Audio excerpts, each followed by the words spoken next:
I want to know, like, more specifically, like, if you were specifically discouraged from, like, the handicapped. You mentioned specifically the homeless. Yeah. So was it the handicapped as well?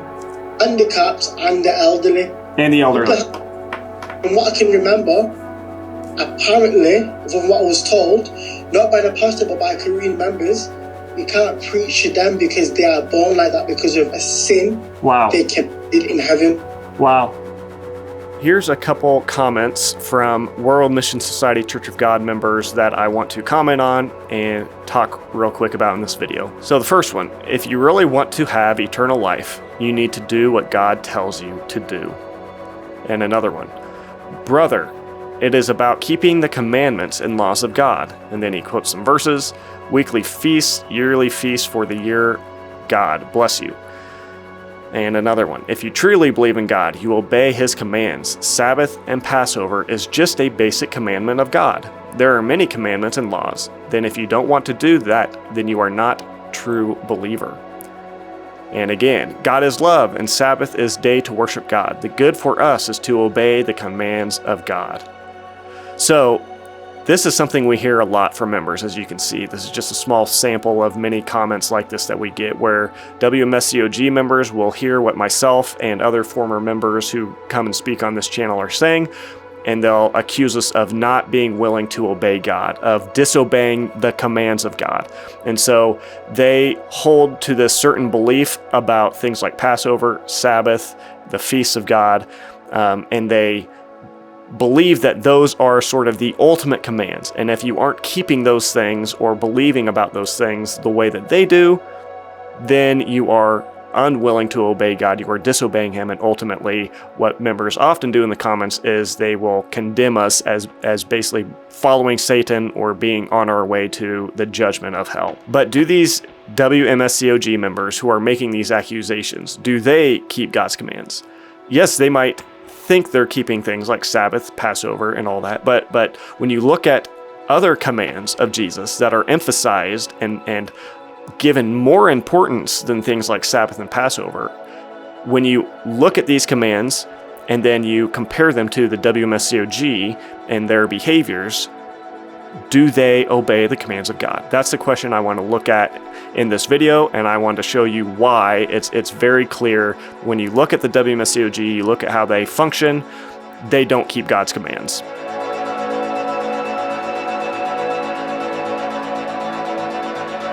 Hello and welcome back to another video. If you're new to the channel, would you consider subscribing if this information is helpful to you? And if you're a returning viewer, then if you would like, comment, do all that kind of stuff, it definitely helps to push these videos out to more people, helps to grow the channel, which in turn helps me to keep making these videos.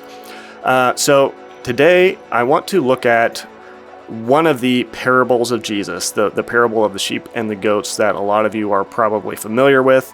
And I think this has been something that's been on my mind for several months now in relation to the World Mission Society Church of God, because we get a lot of comments from members who kind of come onto the channel with this presumption, this assumption that we, as the Wmscog members, we are the ones with the truth. We are the ones obeying God, and you guys are, following Satan and basically on your way to hell because you're not doing these things like Sabbath, Passover, keeping the feasts of God. You're not doing these things. You're not keeping the commands of God. And basically like this accusation that we just don't want to follow God. And I think behind this, there's a sort of questioning of our hearts and our motives, and this assumption that there's got to be something evil and wrong with us, that we just don't want to obey the commandments of God. So what I want to talk about in this video, the reason I want to look at this parable in Matthew 25, is because I think what it has really shown me is just the unbelievable hypocrisy that I don't think these members recognize or see, but there's just this unbelievable hypocrisy that lies within these accusations that come against myself and even other former members who will speak out on this channel.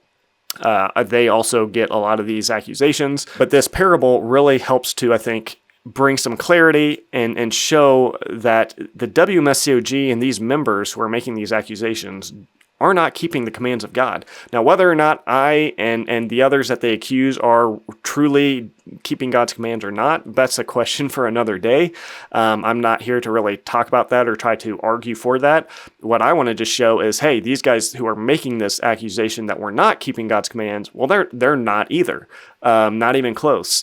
And so Matthew 25, this is something that I'm sure you all are familiar with again, but basically Jesus makes this distinction here between two groups of people, sheep and goats.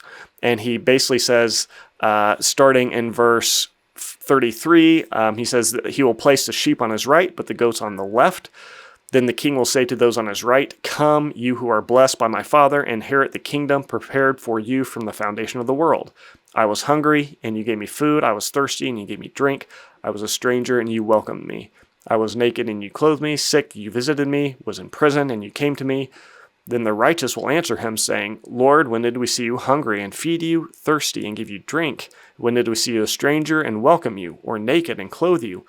When did we see you sick and in prison and visit you?"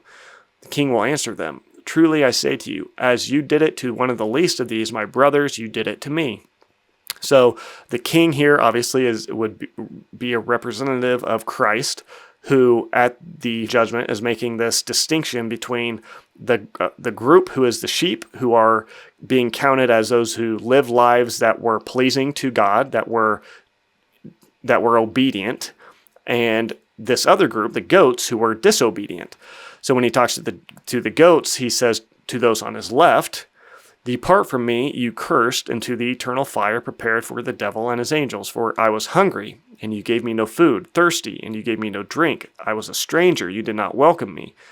Naked, and you did not clothe me, sick and in prison, and you did not visit me." Then they will also answer him, saying, "Lord, when did this happen?" Basically, they say, when did we not visit you in prison? When did we not feed you when you were hungry? And Jesus says, "Truly I say to you, as you did not do it to one of the least of these, you did not do it to me. These will go away into punishment." So there's this distinction being made between the sheep and the goats. The sheep are pleasing, and they're being counted as those who obeyed the commands of God. Basically, you could say they had lived lives that were lived in accordance with what God truly wanted. And what that looked like was that these sheep, these people who were pleasing to God, were treating with compassion and kindness these people, those who were in prison, people who might not even deserve it. Maybe these people were in prison because they did something wrong, but Jesus was commending the fact that they had the compassion and the kindness to go and visit these people. They took care of the sick, the hungry, the homeless. They clothed the naked, things like that. And what made the goats, what made them not pleasing to God, what you'll notice in this whole passage is none of this has anything to do with things like Passover, Sabbath, keeping the festivals of God. The sheep aren't counted as sheep because they were keeping Passover. So, I mean, right off the bat, what do you do with that as a Wmscog member? You guys are accusing people like myself for not keeping God's commands, for not keeping Passover and things like that. But here, Jesus is commending these people and saying basically, hey, you guys are blessed and you are welcomed into my kingdom, not because of Passover keeping, not because you kept the Sabbath or anything like that, but because of how you treated people. And so ultimately what's emphasized here, what's emphasized in this parable is that God, what he places the most importance on is whether people are loving toward those around them, and especially to those who are in need, those who are the lowly, the sick, those who need clothes, those who need given food. So again, first off, this has nothing to do with Passover, Sabbath, things like that, does it? I mean, you be the judge. Don't take my word for it. You go and scan this passage, look at the context of it, look at what it says, look at what Jesus is emphasizing, and take it and ask yourself, what is it about the sheep that make them sheep? Is there anything about this that speaks of Passover keeping and Sabbath observance, these things that the Wmscog puts so much emphasis on? Is this what that's about? It's not. This has nothing to do with that.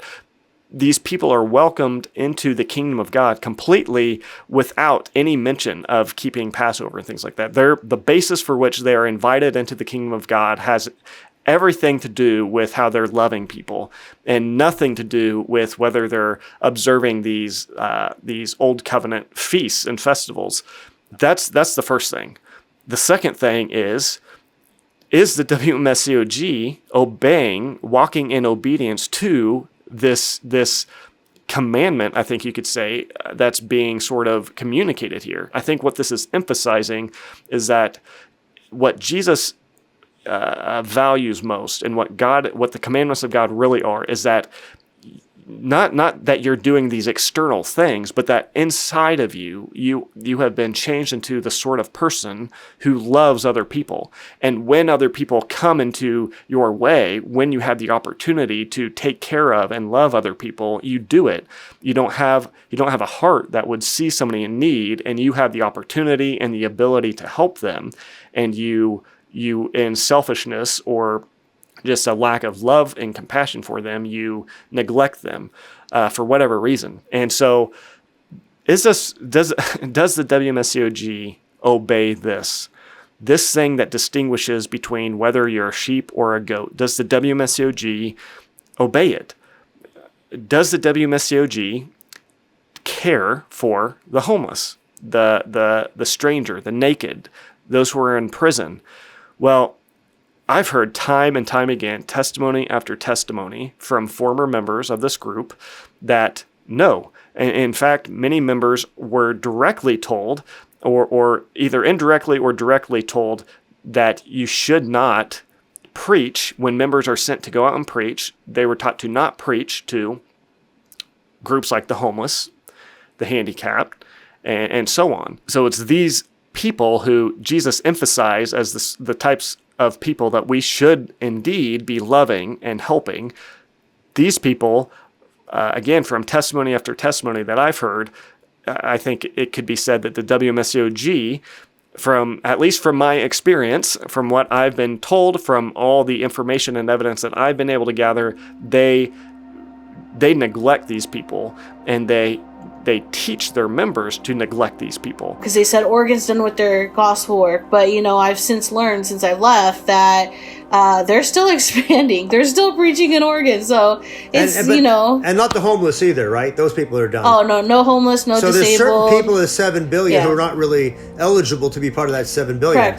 Correct. You're not really preaching to the 7 billion people, Handicapped people, gay people, homeless people, their souls don't matter to God. There's been stories that I've heard where the homeless would come into a Zion, or would come into the Wmscog church during one of the services, only to be quickly escorted out of the building and not welcomed in. Ridiculous. And when I was a member, I saw one time a man who was clearly homeless. He walked into the church building when we were having dinner time, and he asked for, if he could eat with us, and the two of the brothers quickly came in and escorted him out. So that wouldn't happen in most Christian churches. And oftentimes I am convinced that it's because of their status, because they don't make the church look good. I think groups like the elderly, the handicapped, the homeless, the Wmscog, it is my belief that they do not want to preach to these people because they don't really have any value to add to them.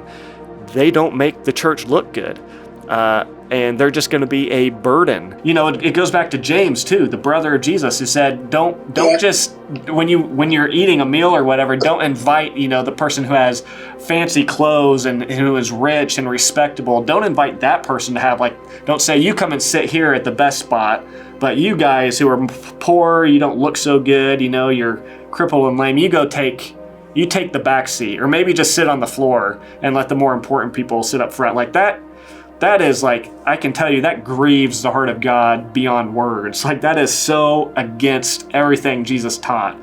Jesus said, blessed are the poor in spirit. Before he taught his greatest teachings, the greatest sermon, arguably, ever preached, Sermon on the Mount, he opens it up by saying, blessed are the poor in spirit. Blessed are those who are persecuted. He says, blessed are those who are the crippled, the lame, the blind, the weak, those who who enter into this world and they have less than other people. Like, those are the people who, that's what moves God's heart and compassion, and that's the ones that Jesus associated himself with. It wasn't the people who had it all together and had the money and had the clothes and thought they were all this and that.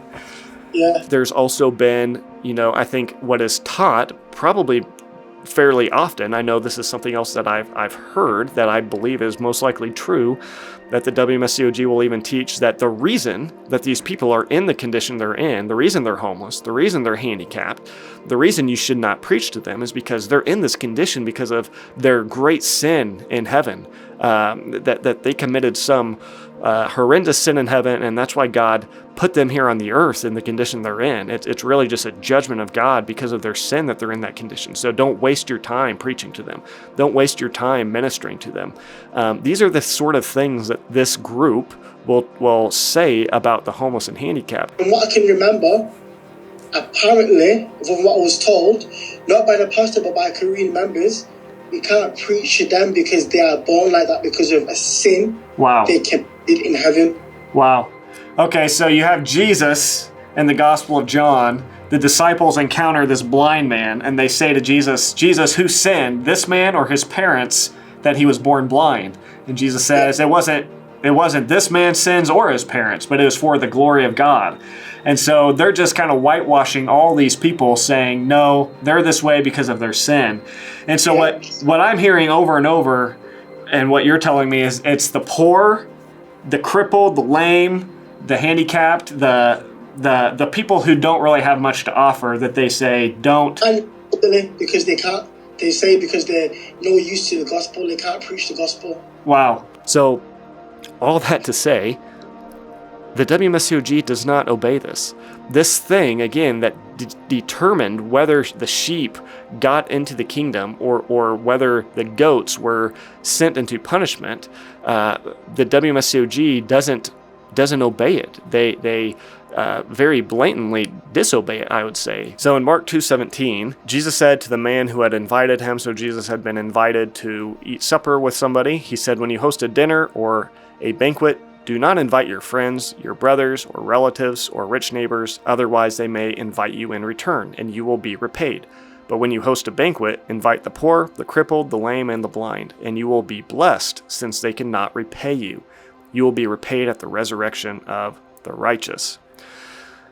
So Jesus valued giving attention to, showing compassion to people who would, very often be in the society of that day and in our society today, be overlooked or counted as not being worth our time. The people who can't or couldn't bring value to you or your organization, Jesus commended and emphasized the importance of still loving and showing compassion to these people, caring for them, not because of anything they might be able to do for you or add to you, but simply because of you valuing them as the creation of God, as those who bear the image of God, loving people and caring for them as you love yourself. And when I hear stories about the WMSCOG, I just hear time and time again, these are things that Jesus so emphasizes over and over. There's such an emphasis put on these things. And these are things that the WMSCOG just completely disregards, has no real value for. And I don't see evidence. If there's evidence that the WMSCOG cares for the lowly in our society today, the handicapped, the homeless, people like that, people that are in need, people that are hungry and naked, need clothes, those who are in need. Does the WMSCOG, do we see evidence? Former members, did you ever see evidence that the WMSCOG placed real, true value on these people? They put so much value on things like Sabbath keeping and Passover observance. But show me one time in the New Testament or the epistles where Jesus puts even close to the emphasis or the importance on keeping Passover as he puts on how people love and serve and take care of those in need. there is so much more of an emphasis put on how we are loving other people than there is on whether or not we're keeping these Old Testament festivals and feasts. I mean, and I would argue that even in the Old Testament, if you actually understand the purpose of keeping these festivals and feasts and things like the Sabbath, it was ultimately to help to bring your heart into this place where it was your heart and mind were able to be in a place of recognizing and understanding who God is and what he's done for you, so that you could then be energized and motivated to go out and love other people. So I would say even the purpose of keeping the Passover and the feast and keeping Sabbath, they're not just an end unto themselves. It's not like God gets anything out of just keeping these festivals, doing this outward activity. It's that they were meant to do something inside of us to help change the people of God into the kind of people that look like and behave like children of God. And ultimately what that looks like, since God is love, according to 1 John, that looks like being loving people to those who come in your path. Again, this parable shows that is what ultimately is important in the final judgment. That's what determines, in this instance, in Matthew 25, that's what determined whether one was a sheep or a goat, was how they treated other people. And so the WMSCOG, I would say, all this to say, the WMSCOG claims to obey God. They claim to have this great allegiance to the commands of God and to place such in high reverence the commandments of God.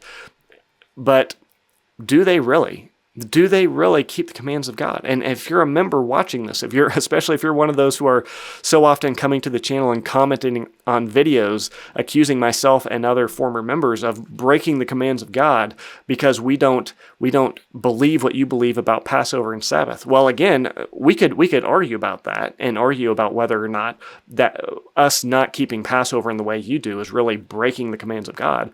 Let's do that another day. What I want to ask right now is, are you keeping these commands of God? Because, there's a verse in James that I remember that says if you keep all the commands but break even the least one, you're breaking all of them.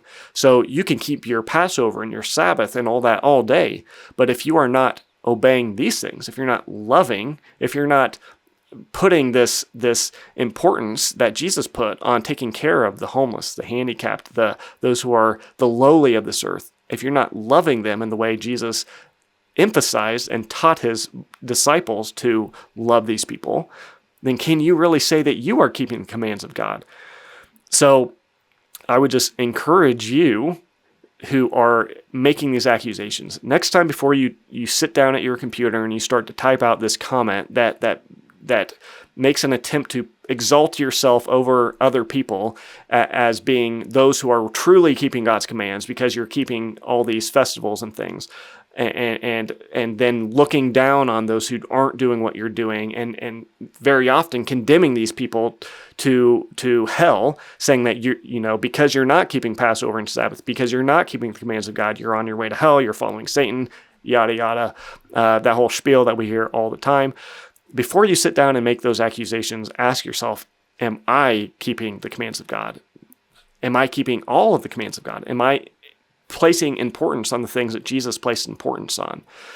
If you were one of the people in this parable of the sheep and the goats, where Jesus is making this distinction between those who had been living lives that were pleasing to him and those who are not, look at what it was that was making that distinction.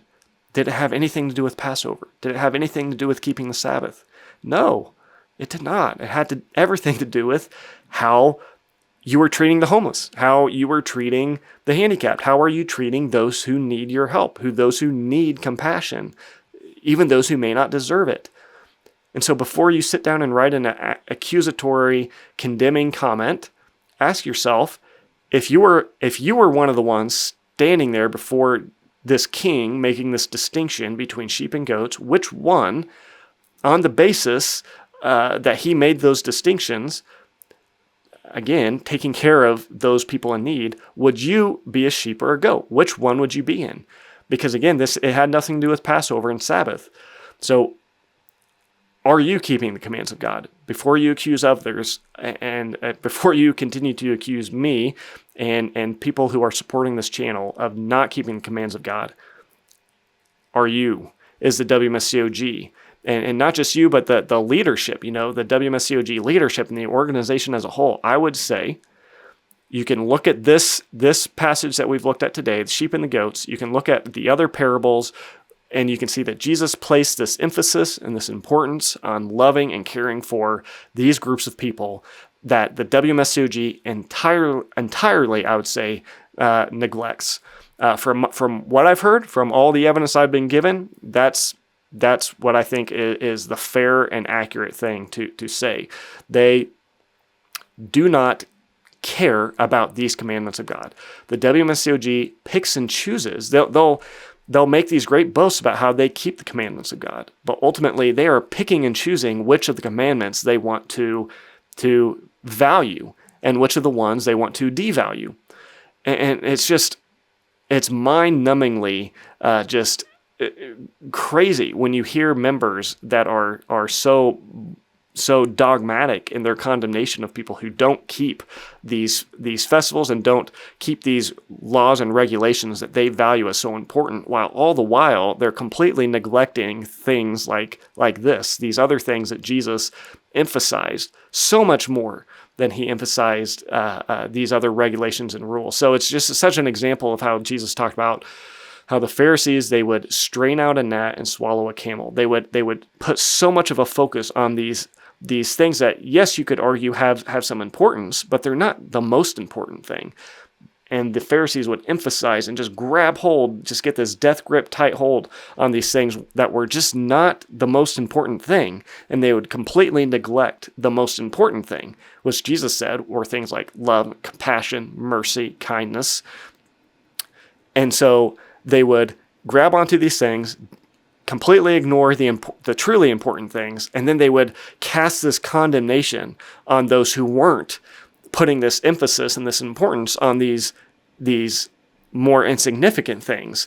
They would condemn those who weren't placing value on these lesser things, the value that they were placing on them. And so this is just exactly what the WMSCOG is doing. And I think it is very clear and just very straightforward that no, the WMSCOG can claim all day that they're keeping the commands of God, but they're not. They are not keeping the commands of God. They're not keeping that which is truly most important to God, which is loving, serving others, taking care of those in need. So I hope you found this video helpful, and I would encourage you, especially if you're a member of the WMSCOG, go and look at this parable yourself. Go and look at the parable of the sheep and the goats. You're going to have to, and I'd ask you to take off the lenses of the WMSCOG as best as you're able. I know we all go into the Bible with assumptions and biases. Try to approach these passages with an open mind and ask yourself, this isn't about whether I'm right or you're right. This is about, if we believe that the Bible has something to say to us as a message, in a sense, from the God of the universe, then we should be interested not in what the WMSCOG says, not in what I say. Don't take my word for it. Go and look at what the Bible says. Go and look at what these passages say, and you try to figure out for yourself, examine and test what I'm saying and what the WMSCOG is saying, and find out for yourself, what does this parable really mean? And is it telling the same story that the WMSCOG is telling? I think if you do that, I think if you really approach these passages of Scripture with an open mind, and you're truly trying to find what they actually mean without bringing into it all the assumptions of all the Bible studies that the WMSCOG has given to you, I think you will conclude that the Bible tells a different story than the one the WMSCOG tells.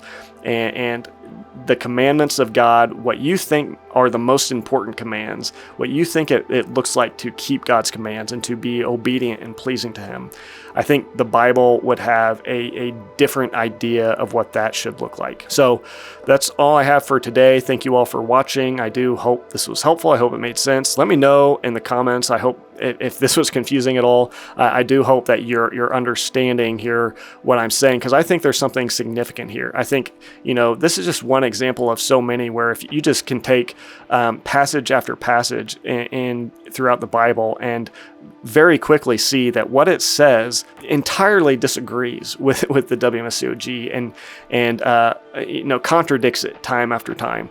And so, yeah, thank you for watching. As always, I appreciate those of you who would like the video, comment, and subscribe to the channel if you're not already. All that definitely helps me out a lot, helps the channel to grow, helps me to keep making these videos.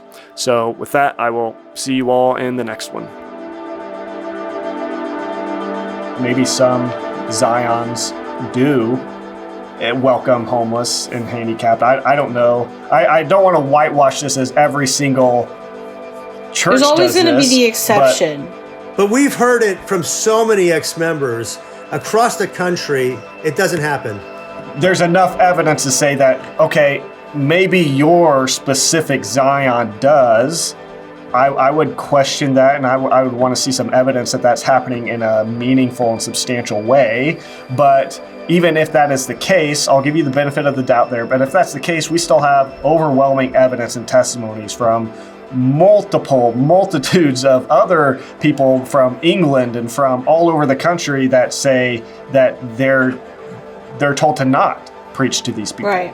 And one more thing, if you guys fix that, because you're trying to do your good works for your fragrance, you want to do like your beach cleanups and your blood drives, and all of a sudden now you're going to start suddenly caring about the homeless. Well, guess what? You haven't done it for a long time. God's true church has not been doing this for time, directed by right from God. Where's that presence been until, if you guys ever make a change, why weren't you doing it from the day one? And to do it, and to now start doing it as I think the Wmscog does with multiple things, they'll hear their criticism and critics, and then they'll start to respond and start to fix those things. To do that is is about the clearest example you can see of what Jesus said not to do, which is doing your good works to be seen by others. Like you're being seen by others that you're not doing these good works. So your core motivation to begin doing these good works is people are seeing that we're not doing it, so we got to start doing this. Like that's not what God's asking of you. That's not what Jesus wants from you. Jesus doesn't want you to go help the poor and simply because people are criticizing you for not doing it.